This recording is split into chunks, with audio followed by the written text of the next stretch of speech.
We are live! Woo! Okay. Hello, everyone, and hello to everyone on the internet who's here watching.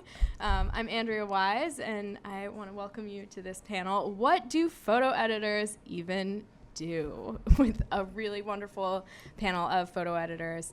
Before we get started, huge thank you to Adorama for giving us this space and giving us this chance to talk. Thank you to Robert Kaplan and the Photo Brigade. As I said, I'm Andrea Wise. I'm the co-founder of Diversify Photo. We are an online initiative to amplify the voices of photographers of color. So our guests today to demystify the wonderful, mysterious profession of photo editing are Ariel Zambelich, previously of NPR, who is starting at The Intercept as senior photo editor on Monday, so new to New York.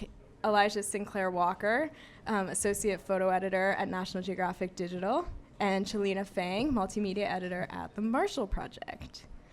So I'm an independent photo editor, so I'm kind of that unicorn out there in the world. To start off, I'd love to hear from you guys. How did you get into this specific track in the industry, and where did you start? And was this where you intended to end up, or was it kind of someplace you kept landing by accident? Ariel, do you want to start? Yeah, sure. So I am the one that landed on this a little accidentally. I actually ended up doing being a photo editor on our campus paper in college, but it was a little bit of like a one-off thing. I was a freelance photographer for years and a staff photographer at a newspaper, and then I ended up getting a job at Wired magazine on the digital team, and that job was kind of a dual photo editing and shooting role. So through that, I kind of started building more and more into my photo editing, and then kind of kept going from there. Nice. So my path, I started off at RIT, shout out Tigers, and I was actually going to school for photojournalism to be like a freelance photographer. But the unique thing about RIT is that they actually offer a photo editing kind of path and track for your degree. And so I kind of started to focus in on that while I was still in school, and through that, kind of got some internships in photo editing, and then that kind of carried me over. So started off with the photo editing track at RIT, then photo editing internship at the New York Times, and then kind of after that internship, finished school, went to time.com to finish up, to do, I think that was summer 2016, something like that. And then from there went to National Geographic. As a picture editing intern? Yeah, as a picture editing, like a freelancer for them. Okay. Contractor for them. So, and then from there, I went to National Geographic Digital. So that's been my path. So in college, I was actually an architectural studies major and political studies major, but I spent all my time working on a political magazine, which I co-founded. And when I graduated, I decided to go to grad school for journalism at UT Austin. And then I just was doing internships throughout graduate school. I went to AP. I did an internship at Newsweek. I did an internship at Magnum Photos. And then I got my first photo editing job at World Picture Network in 2007. And then after that, went to the New York Times as a photo editor and producer.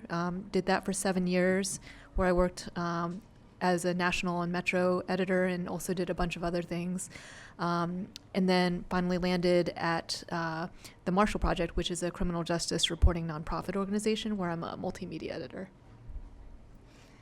So the title photo editor, I think, can be a little confusing and sometimes misleading because it can mean so many different things, right? Like sometimes that means being an assignment editor where you are assigning photographers to cover different stories. Sometimes that means selecting the images. It can have a whole lot of different roles. So can you just talk about, for anybody who's interested in maybe becoming a photo editor, maybe somebody who is a photographer now thinking about kind of coming over to the dark side, what does the job actually entail? What's your like day-to-day kind of involve?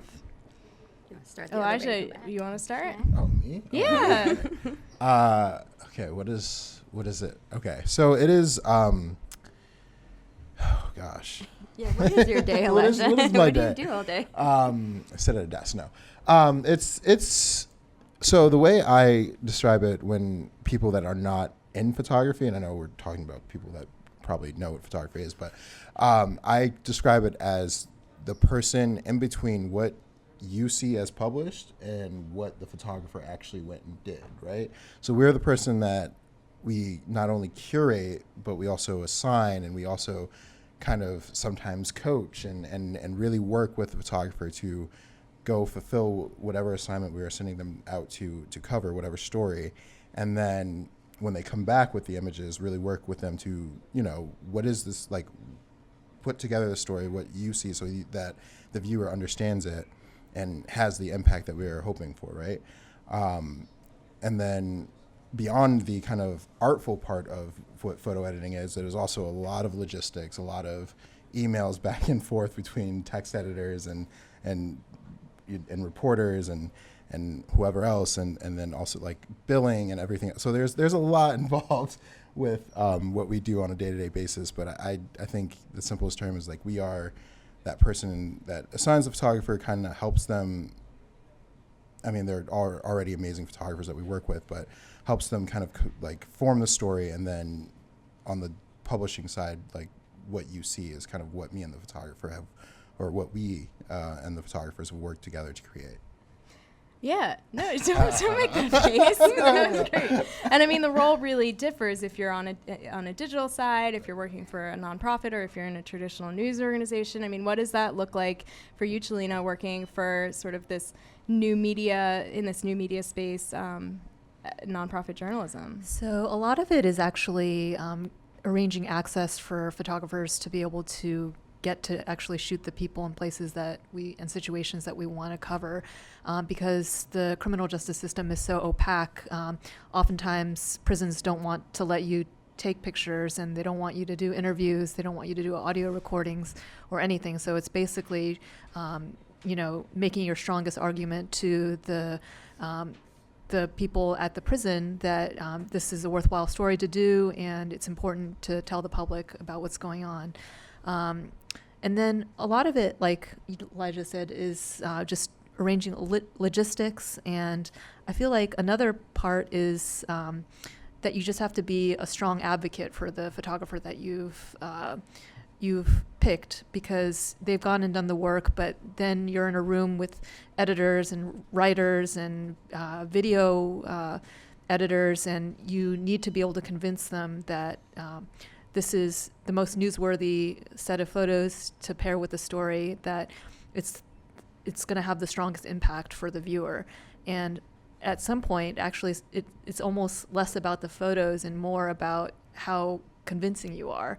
I used to talk to a manager who was a mentor to me, Karen Chetankaya at the New York Times, and she used to say that she wouldn't even present her best photos first to other managers, because she wanted them to think that they had come to the best photos on their own, seeing it second or third. So it was just sort of, it's almost a form of strategy to try to convince people. So, yeah, I've heard several photo editors describe their roles as almost being the translator to non-visual people of trying to use the verbal or written language that some people in a newsroom are used to, so that they can understand what you see in a photograph.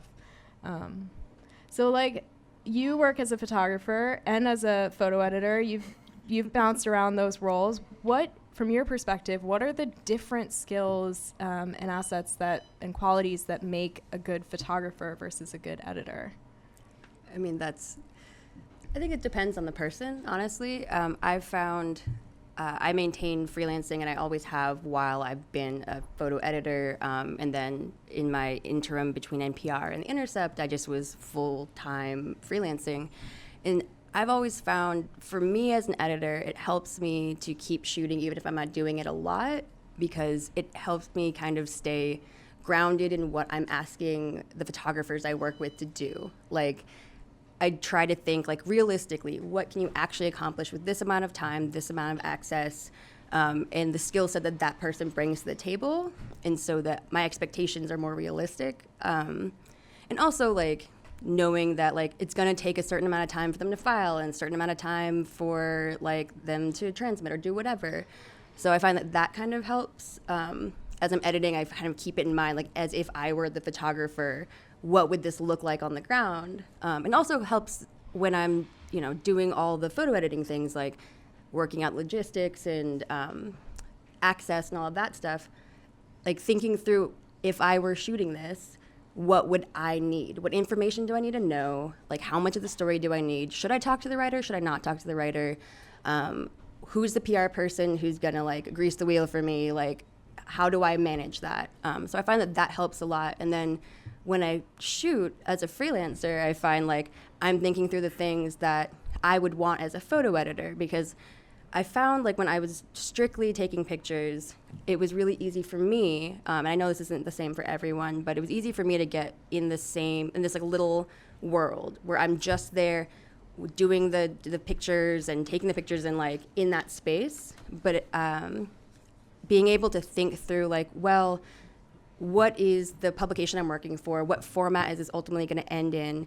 Like, do I need to really rein in shooting so many verticals because I'm shooting for an online publication? And so horizontals are really helpful for their display. It helped me kind of like run through a checklist of those things so that when I was delivering something, if I were the editor receiving it, I would be like, okay, did I hit all those points? So I think there's like a little bit that feeds into both that kind of keeps both sides a little bit more realistic.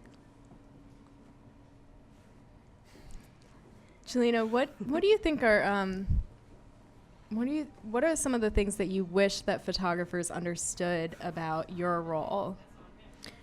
I think when working with a photographer, what I'm hoping that they'll be able to accomplish is that they're able to achieve, to show emotion in a picture, to bring dramatic tension to a picture, to allow people to understand the significance of the story, and to be able to create a picture that basically, I would say, shows more, shows more power beyond just the content of the image. So just being able to convey a mood or an atmosphere is really important. And I think a lot of times people are just trying to convey the direct information that they see before them. But what makes a photograph really special is if you have a layered or complex photo, which allows you to discover something, or something is in the photo that surprises you, and really helps people question their own assumptions about an issue, or helps explain something that's difficult to explain. And what about how photographs work together? I mean, thinking about editing and sequencing, how do you approach that? Open, or is that me? Okay. I think it's you. You're it. How they work together. I mean, for me personally, it's just finding any sort of kind of. It just depends on what you're putting together, right? For me, so how images work together in like a slideshow format and like whatever presentation so it's like in a magazine story versus a online slideshow versus an online kind of blowout presentation when you're building diptychs and triptychs and things of that nature. It's really just finding elements that relate to each other in each photograph, and how that also relates to how you're trying to narrate or build this narrative, I should say. So if it's just like, oh gosh, how do I explain this in a way? Like, so if there is like an element of a tree or something in a photograph, and I want to highlight it, and I want to use that kind of the branches as they relate to, I don't know, shadows in another photograph. I have no idea how I'd probably like explain this terribly, certain images yes, relating to the next to image. To the next image, and then also thinking about how those two images together relate to the overall narrative that you're trying to tell. It's kind of convoluted, but that is kind of how I think of it when I'm trying to put things together and make things, cohesive from a photo editing standpoint. Yeah, like 1 + 1 = 3, right? Like combining images so that the sum of those images is greater than... Yes, I was like... Wait. I was like, I know I'm bad at math, but something's wrong. Something like that. Well, I mean, like, it's a rhythm, right? Like, you have a story, and the written part of it has a voice, and the final presentation has a certain way that people, like a reader or a viewer, engages with it. And so thinking of, like, what is the rhythm that you want a person who is coming to this fresh to, like, take away from that? So, like, if you're going to look at a gallery wall, you want a certain kind of rhythm where you want people to, like, spend time, and, like, you may vary up the size of the photos, you may vary up some of that so people, like, move physically closer and move farther away from it. If you're in an online presentation, you have to think about, like, fatigue for the viewer of, like, all right, you're seeing everything on your phone screen, you're scrolling through it, like, how do you make this jump out? How do you feel, like, keep them engaged with that? How do you get every part to feel kind of new and also to reflect what's going on in the written part of the story? If you have print, I mean, you have space to play with, but that's also limiting in a lot of ways. And you think about how is somebody going to engage when they're flipping a page, and how do you keep them looking once they flip that page? So, like, all of them have different rhythms, and you can rely on, not just the narrative of the actual photographs, but things like shape and shadow and color, like, to help get at emotion and kind of take you on a ride. That something we used to say on the visuals team at NPR as we were photo editing stories was, like, we're not trying to tell the exact same story. We're trying to tell a parallel narrative that goes along with the written narrative. You don't want to get the same information. If you've already read a story and you've already looked at the pictures, you don't want it to feel like you're doing twice as much work to get the same thing. So it's like, can we tell you a story that supports and goes along with the story that you're reading, but that tells you something a little different that you can only get through the photographs? Yeah, that's like what you were saying, Celina, not having the photographs be redundant to the text or the other elements. What about working with other disciplines? Like, how do you work with, who else do you work with in your work environments? And how do you cultivate those relationships so that, I mean, photographs rarely exist by themselves in any format. So how do you cultivate the relationships to make sure that the photographs and the text and graphics and whatever else may be going on, the design of the page or the site, that is all kind of cohesive and in service of the story? I guess I recently worked on a project with Nat Geo that involved a lot of different heads in the room, a lot of different kind of teams. And I think it's just really all about, like, we worked with video editors, graphics editors, text editors, other, like, photo directors and stuff like that. So it was a big team of people, and I think it's just really about communication, making those lines, making like very clear what the vision is for whatever story that you are trying to tell, and just really making sure that you are, whatever email chains or meetings or wherever you have to be at, just making sure everything is kind of communicated clearly to each person, and people are kind of held accountable. That's kind of like the best way, I think, you can help drive a story forward when you have so many different teams, because there are times where you have to work with like 7 different teams just to get a story done. But just making sure those lines of communications are open and clear is pretty key. Yeah, I think, for me, I work with our designer, our developer. We have 2 interactive reporters, and we work with, obviously, freelance videographers and photographers and illustrators. And I think, for me, with our digital team, which is composed of everybody except for the freelancers that I just mentioned, it's good to bring people in early on a project to get their thoughts and brainstorm together. And also, I like to go to my designer and say, hey, like, I'm thinking about these 3 photographers. Does this match with the kind of presentation you're imagining with your layout? And with our interactive reporters, I can tell them or ask them whether or not there is a good data visualization that could help tell the story better. And oftentimes, when you combine multiple elements together, you can get a much more ambitious project going than you could just on your own. So I definitely think that, as Elijah said, keeping the lines of communication open and checking in with people often throughout the process is important. And I also kind of think that like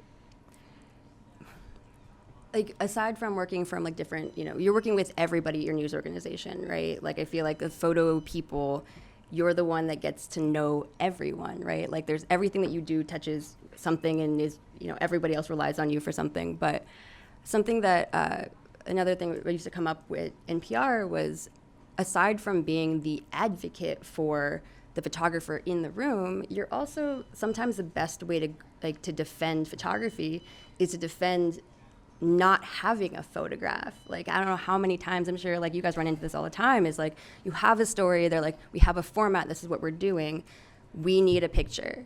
And so when you have a good relationship with the graphics folks, the designers, the interactive people, like at NPR Visuals, like our team, photo editing was a little corner of that. But like you had developers and you had graphics folks and you had illustrators and we had photographers and videographers, like everyone was a mix. So you could have these conversations, and not just conversations, you're working closely and you can go, you know what, like this was originally gonna be a photo thing, but it might be better served in a graphic, and it might be better served as a video. So like, then you find yourself as a photo editor walking into a meeting being like, hi, I think this shouldn't have a photo. And everyone's just like, what? Like, aren't you the photo person? It's like, well, no, like this should be this other thing. But when photo needs to be the thing that we use to tell a story, like then you push really hard for that. But like rather than just pushing to have it, you don't want to undermine the impact of photography by just throwing pictures on everything because you can. We have our first question from the Facebook Live audience. Hannah Love Yoon wants to know how we all got started. We touched on that, but if you guys could maybe talk about that. And also, do you have to be a strong shooter to be a photo editor? Well, I'm gonna kind of address the second part of that question. Can we look at your college portfolio? No, you cannot. And just to remind, you went into school in a photojournalism program, but in a photo editing track. Yes. Did you know that you were going to do the photo editing track, or how did you make that decision? So RIT they're really smart. Again, shout out Tigers. They make you take a photo editing class, like no matter what, and your kind of track for your degree in photojournalism, you have to take the photo editing class. And so when I took the photo editing class, I kind of discovered that that was something that I really took well to, and I did moderately well in that class, and I really enjoyed it, and it still had everything to do with photography, but it just wasn't, I wasn't out in the field taking pictures, which I was okay with. And so that is kind of what started me on the photo editing path, that one class, and then just adjusting my kind of path at RIT that way, like really taking all the photo editing track classes after that. But, you know, I left school as a photo editor. I was in school as a photo editor. So you don't have to be a shooter in order to be a photo editor at all, really. And I know a couple of other photo editors that started off in like writing and then made the transition to photo editing. So it doesn't, it's not a path that kind of requires you to be a shooter. Again, there are things that I learned and being a shooter in college that I kind of, like Ariel had alluded to, Ariel, God, why did I call you Ariel? Ariel and kind of talked about earlier about just keeping things in mind, and that really helped me as far as a photo editor goes, but I never was professionally a shooter, so you don't have to, no. I think it's definitely not a requirement to be a photographer in order to be a photo editor. I think it can help if you have some technical knowledge and also some experience with having to file quickly for an assignment or something like that. So you know, like Ariel was saying earlier, that you can budget how much time you need to give the photographer to be able to be successful. But I think, you know, I mean, Teju Cole is not a photographer by trade. I would describe him more as a writer than a photographer, although he does also shoot. But he's a brilliant, I would say, photo editor and critic. So I think, definitely not a requirement.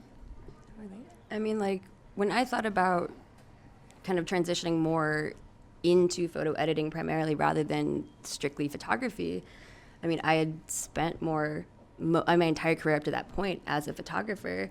But the thing I found that got me really hooked on the editing side of things is like the way you think about a story, right? Like, I liked the idea that I could be in the organization and like seeing the story from all the different sides, like not just from a photo side, but thinking about like, you know, what does this mean for having a conversation with our audience? Like, what are the other elements that I'm combining with this? Like, who else am I working with? It became a really collaborative space. And I always found like the type of photography I was doing was a really isolating space. And like it works different parts of your brain, you know, like when you're focused on a shoot, you're thinking differently than you are when you're trying to like multitask 1,000 things as an editor, you know, like when you're like, did I get this person paid? Did I get this person's contract questions done? Like, is this person locked out of their assignment? Like, do I have to call someone because they just got arrested? Like, who had to bail out of jail today? Like all of those things that you're, you know, but like thinking through those kinds of problem solving, like I found it really fun and just a good change. So We have another question from Facebook Live. And anybody watching or anybody in the audience here in person at Adorama, if you have any questions, you can kind of raise your hand or post them on Facebook. So Thomas Patterson would like to know more about the photographer-editor relationship that Ariel brought up earlier, about how being a photographer has helped you to be more sympathetic to photographers. Yeah, I mean, it helps a lot because like a lot of the questions I feel like as a freelancer, you know, I was always like, why can I never get paid? Why are you not like defending this contract? Like, this is dumb. But a thing I think I didn't realize until I started editing is like, first of all, like the photo editor is the advocate for the photographer to the rest of the organization. And they are your strongest advocate. They have your back. They're speaking on your behalf. And hopefully, like, you guys are working closely together so, like, they can, you know, speak and really accurately portray what you're trying to do with your photo work.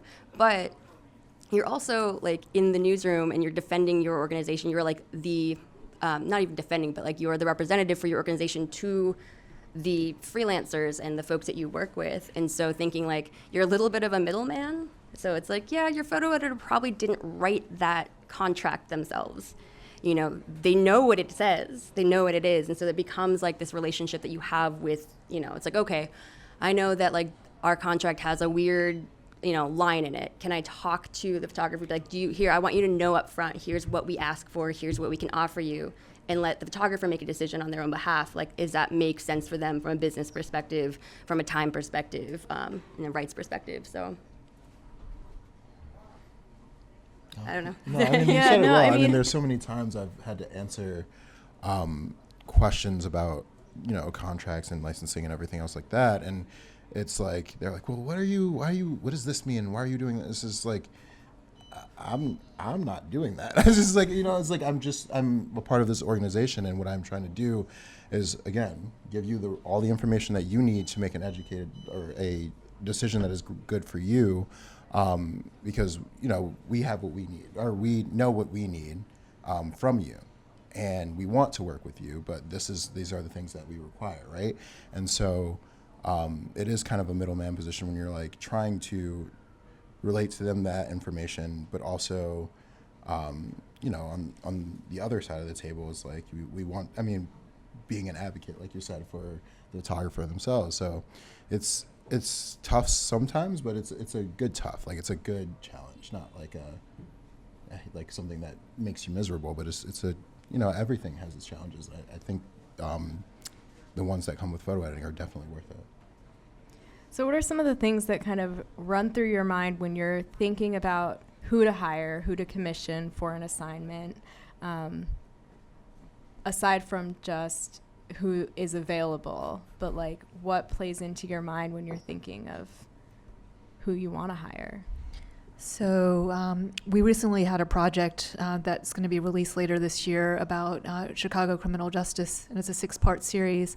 And we had to find a photographer who could shoot all 6 stories over the course of 2 months. And we ended up choosing 2 photographers, Joshua Lott and Carlos Javier Ortiz. And the reason why we chose them is because they were local. That's, I feel like, so important when you're talking about criminal justice in Chicago. And also, we're able to they have a point of view, which I think not every photographer has, that they have a style and they have something to say in their own way, and also that they were technically proficient, and also that they were organized and were able to balance a lot of different shoots over the course of about 8 weeks. So those are all things that we're concerned about, and we want our photographers to be diverse because the issues that we cover at the Marshall Project is criminal justice. And I think it's important to, when you're choosing someone, to consider women photographers, to consider photographers of color, because they've been so underrepresented in this industry. Yeah, that ties in perfectly to our next question from Shiral Wakaskar, asking about what are the active efforts or what do you do on the part of photo editors to try to hire diverse photographers, and about hiring local photographers, and what are your thoughts about parachuting people in, especially Africa and Asia? Which I know does not apply entirely when you're mostly working domestically, but how do you consider, or do you consider, what is your consideration about gender and race, sexual orientation, when it comes to who to hire to photograph a story? Elijah, you just worked on the race issue. Yeah, it was important for us, especially with that. I mean, at any time in this, it's important to check, like, where are these photographers trying to bring someone local in, because you don't want to parachute people in, right? Unless, I mean, there are situations, I will not say you can't say there's never a situation where a photographer from somewhere else doesn't have some kind of connection to the issue that they're covering. So there is an appropriate, time and place there to fly them in, right?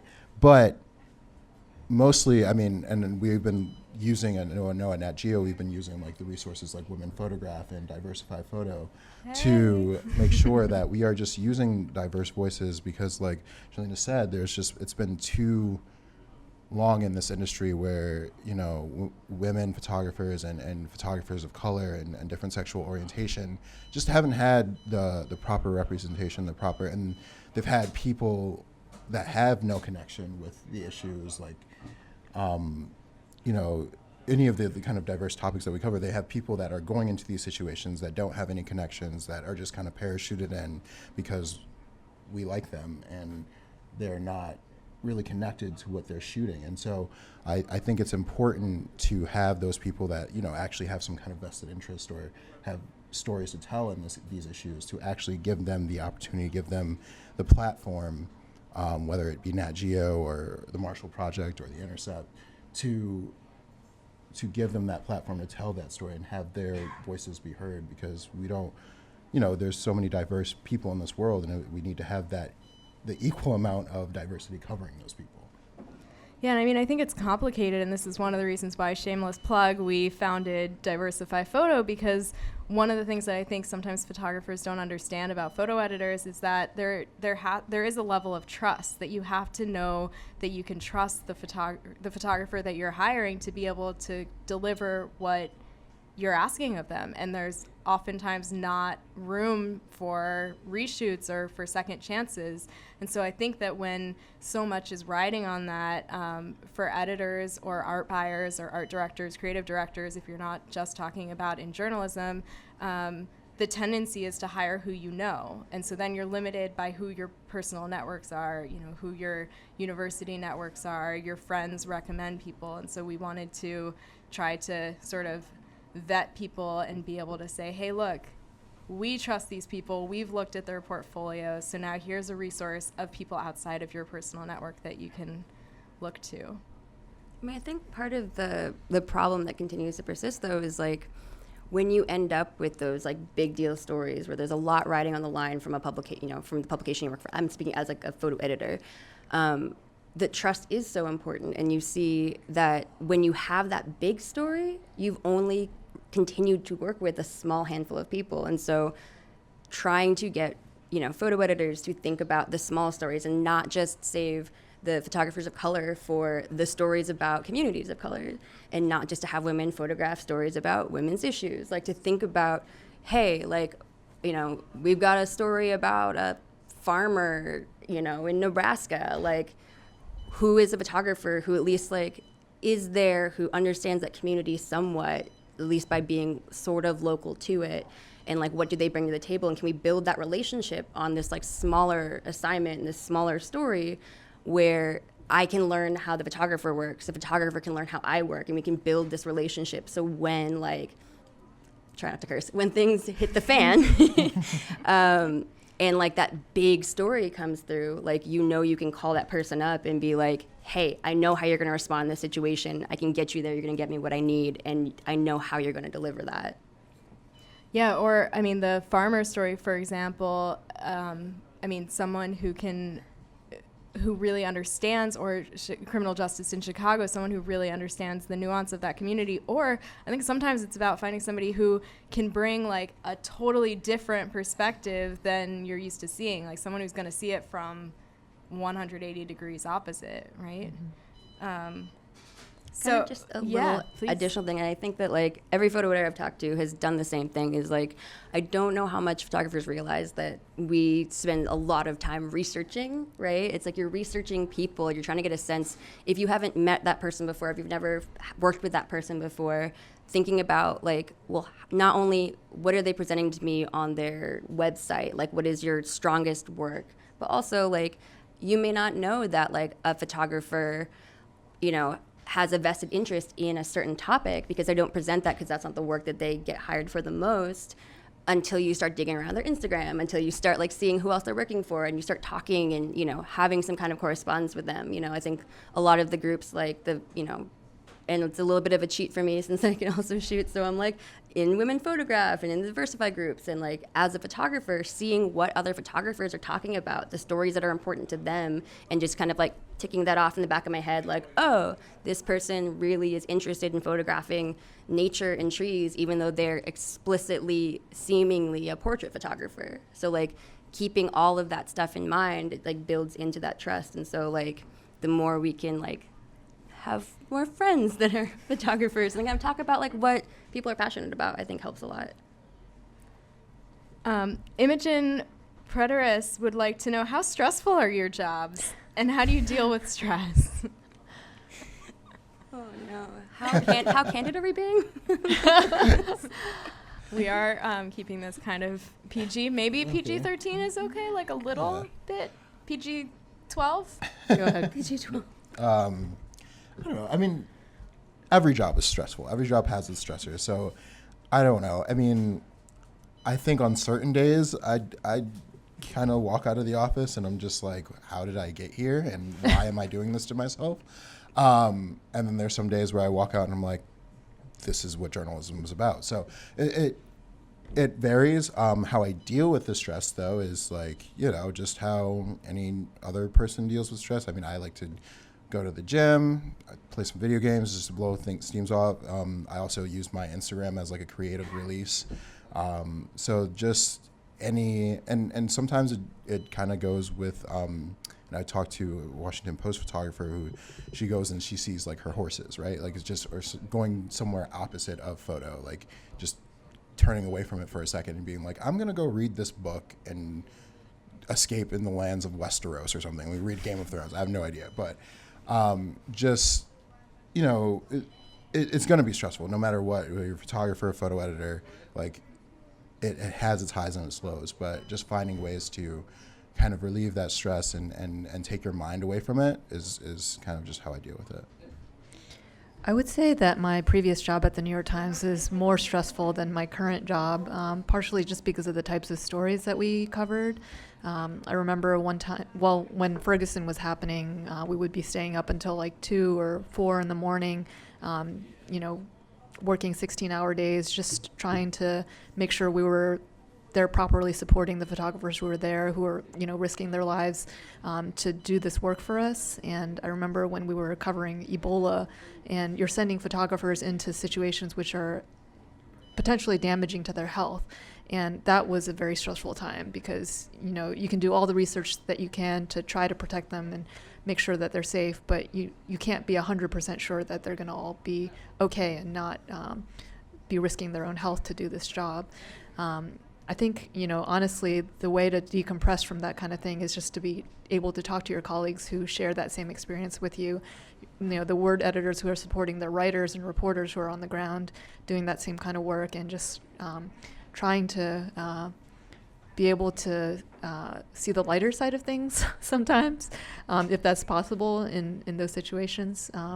But my job now is less stressful because it's, the most stressful thing is probably just trying to get access to difficult places that don't want to allow you access, which is a different kind of stress, but for me, less burdensome. And I mean, are any of you guys editing from the wires? I mean, one of the things that I think can be a really very serious source of trauma for photo editors that I don't think is discussed enough is, the public talks about really graphic images that maybe they're outraged that a news publication would publish, but sometimes people don't realize that photo editors are seeing everything that comes through, and they're the ones who are deciding, oh, this image is way too graphic for the public to see, but there's a human being who's inputting that information and making that decision. So how do you deal with the things that you see, and how do you protect yourself from that trauma? Therapy is helpful. Like, no joke. Like, your own mental health is a thing that people are afraid to talk about, and it's helpful to have a community of people around you who are willing to have those conversations. Like, kind of to Celina's point is, like, if you'll have photographers on the ground covering these like really intense, really traumatic stories, and you're seeing their whole takes. Then you're also scanning the wires for the stories that are breaking faster, and you're seeing dead bodies, and you're seeing really graphic images of war and of violence against like people sometimes in your own community, and and sometimes completely decontextualized. You're just Yeah. scanning through the wires, and it's like, oh, balloons in Thailand for a festival, and then bodies being burned in Venezuela. Right. And it's like you have to assume that you'll always come across it, and you have to be ready to not only go through that, process it, continue to do your job, and sometimes even go to your newsroom and defend them not using those pictures for the sake of like what that does for, is it really telling the story? Is that and if it is the most storytelling image and it is important to show this, like, how do we contextualize this for our readership so that they can get the most out of it and they're not being traumatized for no reason? Because we have to deal with that to a degree. And, therapy, sometimes drinking, hopefully not too much, but like doing things to kind of to talk through them and alleviate that, I think, is important. That's a question. Yeah, absolutely. What's your name? Idris. Idris has a question. So, in such a deadline-driven role, how do you build trust or a relationship with the photographers that you work with? So just to repeat for anyone who couldn't hear, in a deadline-driven world, how do you build those relationships with photographers? How do you build that trust? I think it would just kind of go back to what Ariel said. I mean, it's like you give someone a smaller assignment, right? That has obviously a strict deadline, but like is maybe like you have time to work with them, have time to kind of really shape the story, and then so you give them that one, and then you kind of progress, right? So like you give them that one, and then you're like, yeah, maybe he's ready for a quick turnaround one. Throw them that, see how they deal with that, and then build from there, right? So I think it's very important, like kind of how she said, to really start that kind of process early with smaller stories, and then build up to the big strict deadline, like craziness kind of stories. I think for me, it's just making sure that you're available to the photographer if something needs to be troubleshooted, if they run into a roadblock while they're shooting, that you're going to be on the phone, like trying to pave access, or if a subject doesn't want to work with them, you have to be able to talk to the subject yourself rather than leaving that to the photographer and leaving that burden to them. I feel like, mostly also like just from a logistical standpoint, really making sure that the photographer understand what contract they're signing, just that they're comfortable with what they're agreeing to in terms of what Ariel was saying, like rights and also payment, and that you've come to a fair agreement with them, and that they, your cards are all on the table and they understand what they're getting into when they take on a job.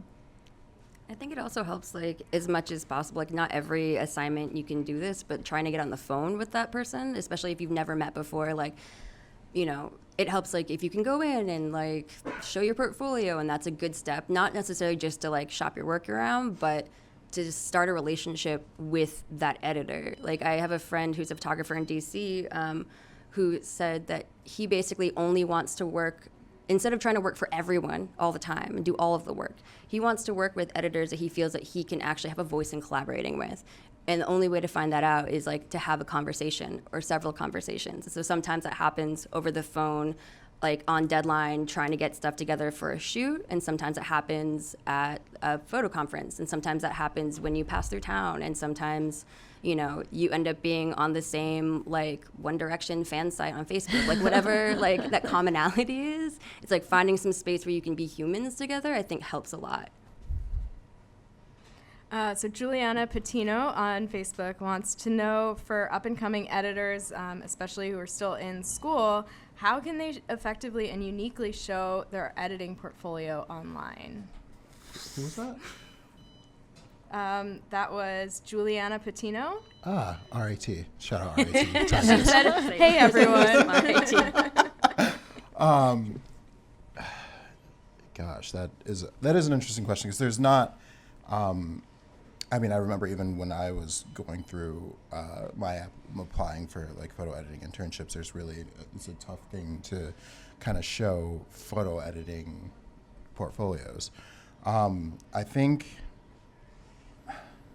the best way I've found to do it, and I've applied for a couple of the photo editing internships, only got one, but it was just to kind of show the stories that I had worked on, both not only, and if you're just purely a photo editor, obviously just the stories that you've assigned and kind of how they came up, and talk about what you pitched and how it kind of came to be. But then also, if you have shot stuff, just how you have used your own work and done that, and, like, show that you can tell a story visually, right? And so that is kind of the best way I could advise, is just show the things that not only you worked on as a photo editor and kind of the bigger projects that you've, and whatever stage you're at, that you've kind of been in charge of, but also if you have things that you have photographed, I would show those and show that you can kind of put together something visually. I think also, just like being a photographer, if you want to be a photo editor, if you want to be anything, you have to be really enterprising. I remember I went into grad school as a photographer, filmmaker, and behind the camera, and kind of made that transition in grad school. I remember breaking down in front of one of my professors and being like, okay, so I'm a failed photographer and now I'm going to be an editor, but now what? Like, what do I do? Do I just change the name on my LinkedIn from photographer to editor? And I realized, and my professors helped me realize that, like, okay, I have to start making some editing projects. So, like, asking my colleagues, my classmates, asking photographers, hey, can I make an ebook out of your work? Just so that I can practice those skills, and so that I have something to put out into the world, so that they can get experience working on that. Like, creating your own assignments, creating your own projects, collaborating with your friends, just having something to show, right? And, like, just like photographers aren't going to get hired if they're sitting back just waiting for all the assignments to come to them. You've got to be generating your own ideas, right? Yeah. I'm really glad you guys brought up the issue of, or the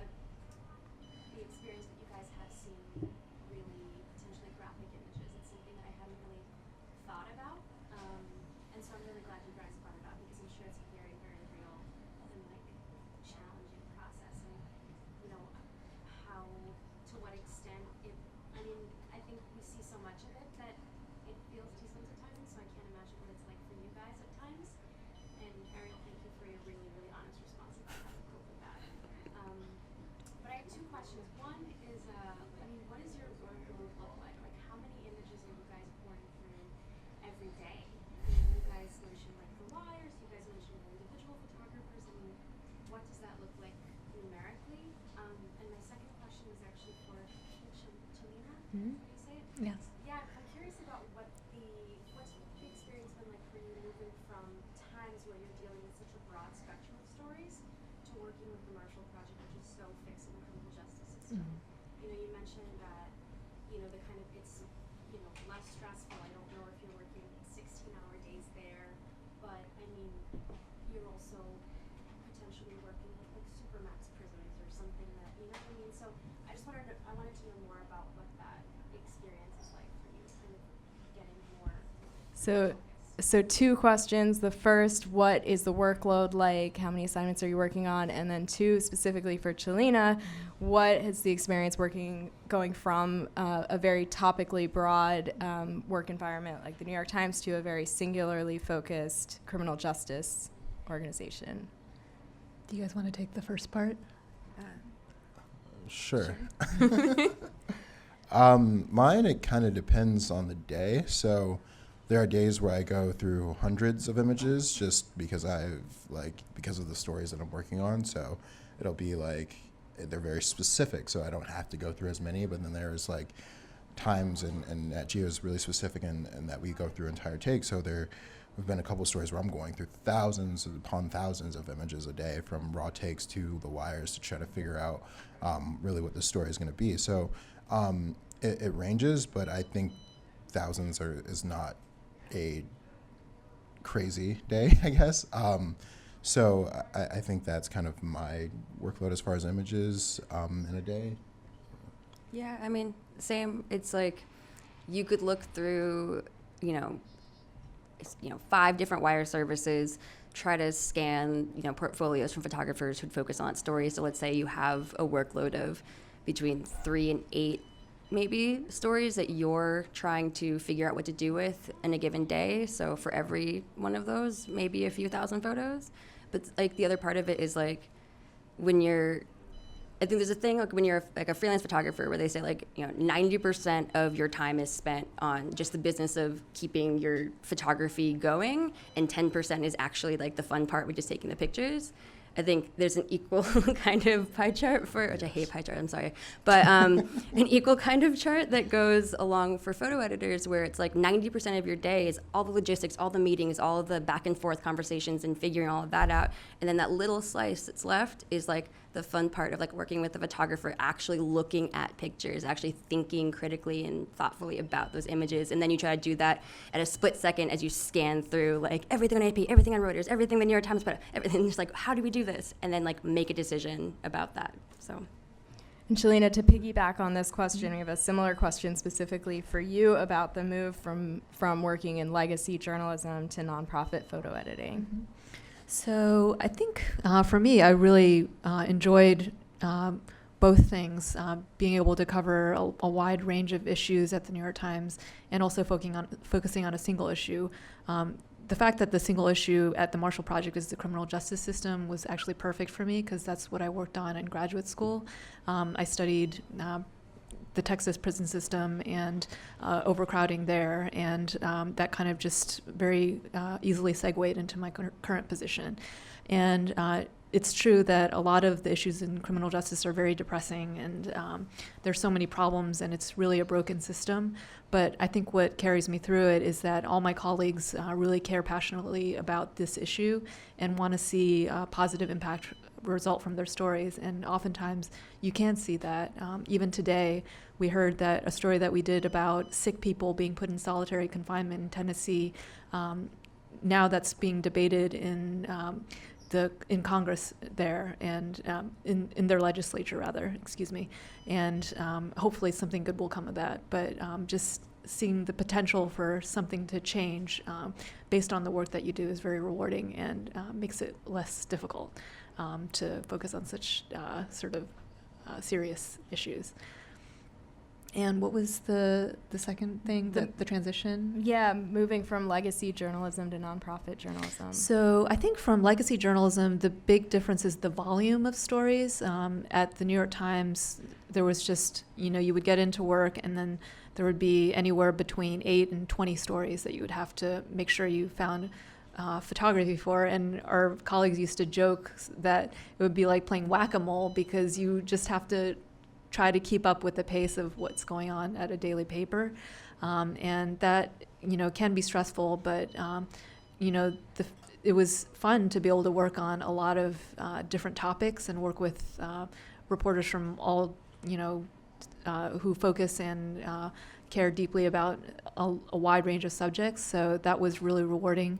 But, coming to the Marshall Project, where we have a much smaller team, so the volume is far less, but we focus more on feature stories and stories that sometimes the reporter can be working on for a whole year just to try to break a story was a big difference. And I think, in those cases, it's not just looking at, archival photos or photos that you've shot on assignment and like photo research that you've done, but you're looking at trial evidence. You're looking at letters that people have written from prison to people who they love outside of prison. You're looking for anything that can help tell the story in a new and innovative way. Another question from the audience. I'm Christina.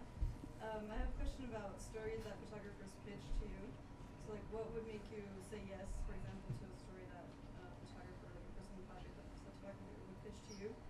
And do you usually work with the photographer if the project isn't done, or do you expect the project to be finished and then you say yes or no? So Christina's asking about pitching. How should photographers pitch? And do you want projects that are already completed, or do you want projects that are started that then you can work with the photographer to continue refining? I can start. I think it depends. It depends on the publication. It depends on what their publishing cycle is. If the story is something that is too close to something they've already done or are in the works of doing. Like at Wired, when I worked there, it was very much like it needs to be about tech and tech culture. When I went to NPR, it was what actually helped, even though like the topics were a lot broader, it helped if the photographer was also willing to at least like take a pass at writing, right? Because it was like, you've spent 8 months, embedded working on this project. Like, we can't get that same level of reporting out of one of our in-house writers, let's say. So it's like, can you at least take your notes and all of that stuff? And that helped for us, but like not everybody wants the photographer to write, and not everybody wants, the story complete. Like, some people want to have their hands in it a little bit more. For us at the time, like the timeline usually helped if the project was just about done, because then we can go, all right, let's go, let's move. Like, we can publish it. But like, I could see like, like Nat Geo, probably you don't want something totally done. Maybe? It depends. That was like the best answer for that. Yeah, it really does. It does depend, because there's like different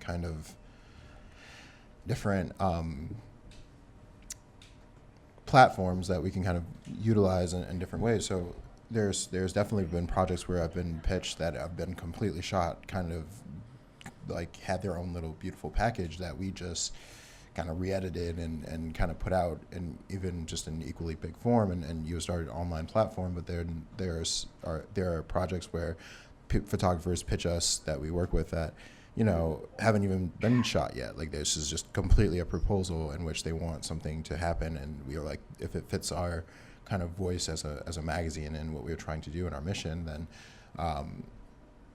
we couldn't support that. And now that this story is being shot for us, and it's like maybe a magazine feature, an online feature. So there's it just depends on, it depends on the project, depends on sometimes the photographer, it depends on where like you said, have we done this story, so we can't really do it right now, or is it something we can kick down the road? So it does have a lot of factors, and it's kind of a lot of internal factors, quite honestly.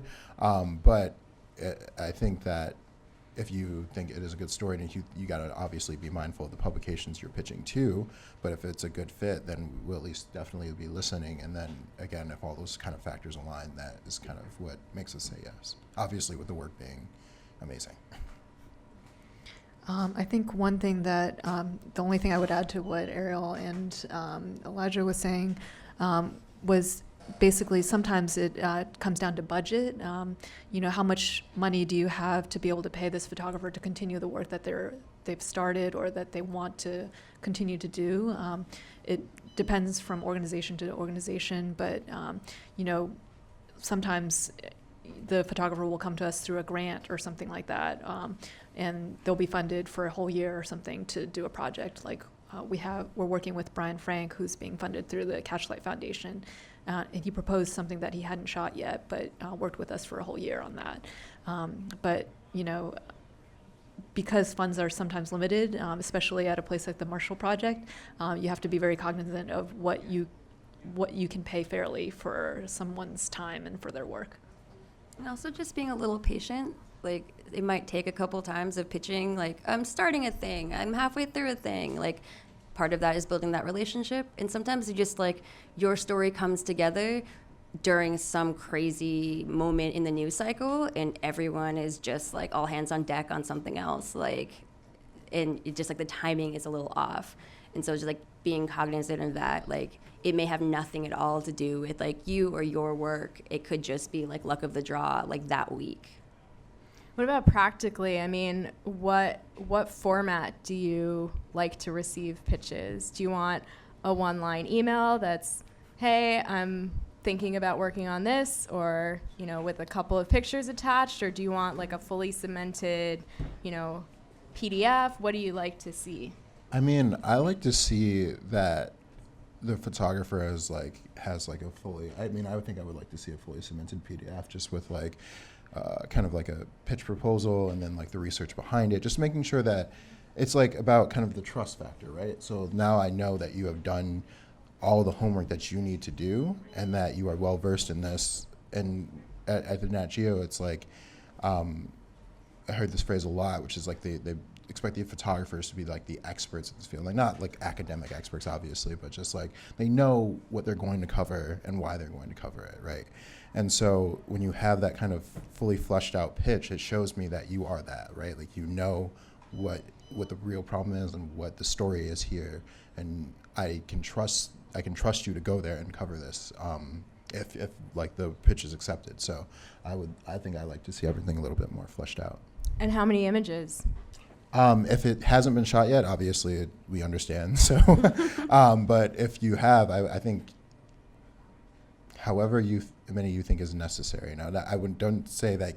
Give me 70 images or something. But if you think that you have a collection that, and I can't prescribe that, but if you think there's a collection of images that tells the story that you're trying to show me, then I would go for that, even if it is like 25.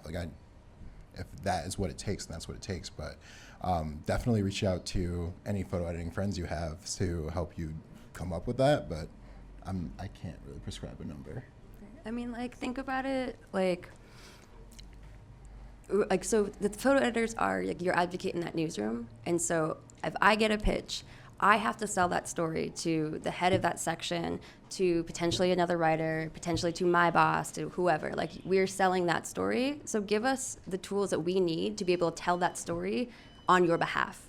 So if you get 3 pictures and a line I'm doing a story about, farming corn, and you're like, cool, what do I say about that? How do I go into a meeting with 20 people and go, this is where we need to spend our money, this is what we need to dedicate space to? So as much as you can put into that, you don't have to be a great writer, you don't have to, have all of your pictures thought through. If you don't have pictures for the story, maybe pull a sample. If you've worked with that editor before, what else have you shot for them? What else have you shot close to this type of thing, so that I have something to go into a meeting and go, this person can deliver. I think the only thing I'd add to that is that the person has sort of a thesis or a nut graph to their story that they've thought through, and that they have something that can help me explain to my managers or to my coworkers what's newsworthy about this story, and why is it important to tell this story now as opposed to another story. Okay, I think we are out of time, but thank you everyone for being here. A couple of quick things. One, anyone thinking about photo editing, there are internships out. National Geographic just posted a photo editing internship, so if you're here, I see some interested eyeballs, talk to Elijah afterwards, or Elijah, do you want to give your email address if anyone wants to ask you? For anyone's online, just Elijah, E-L-I-J-A-H .Walker, just traditional spelling at Nat Geo. If you have any questions, just let me know. At natgeo.com or .org? natgeo.com, sorry, not .org, .com. And NPR also has a photo editing internship. And, thank you again to Adorama. Thank you, Celina, Elijah, and Ariel. Follow Diversify Photo on all the places, especially Facebook, and Photo Brigade if you want to see more of these kinds of panels. And thank you, everyone, for being here. Thank you. Thank you.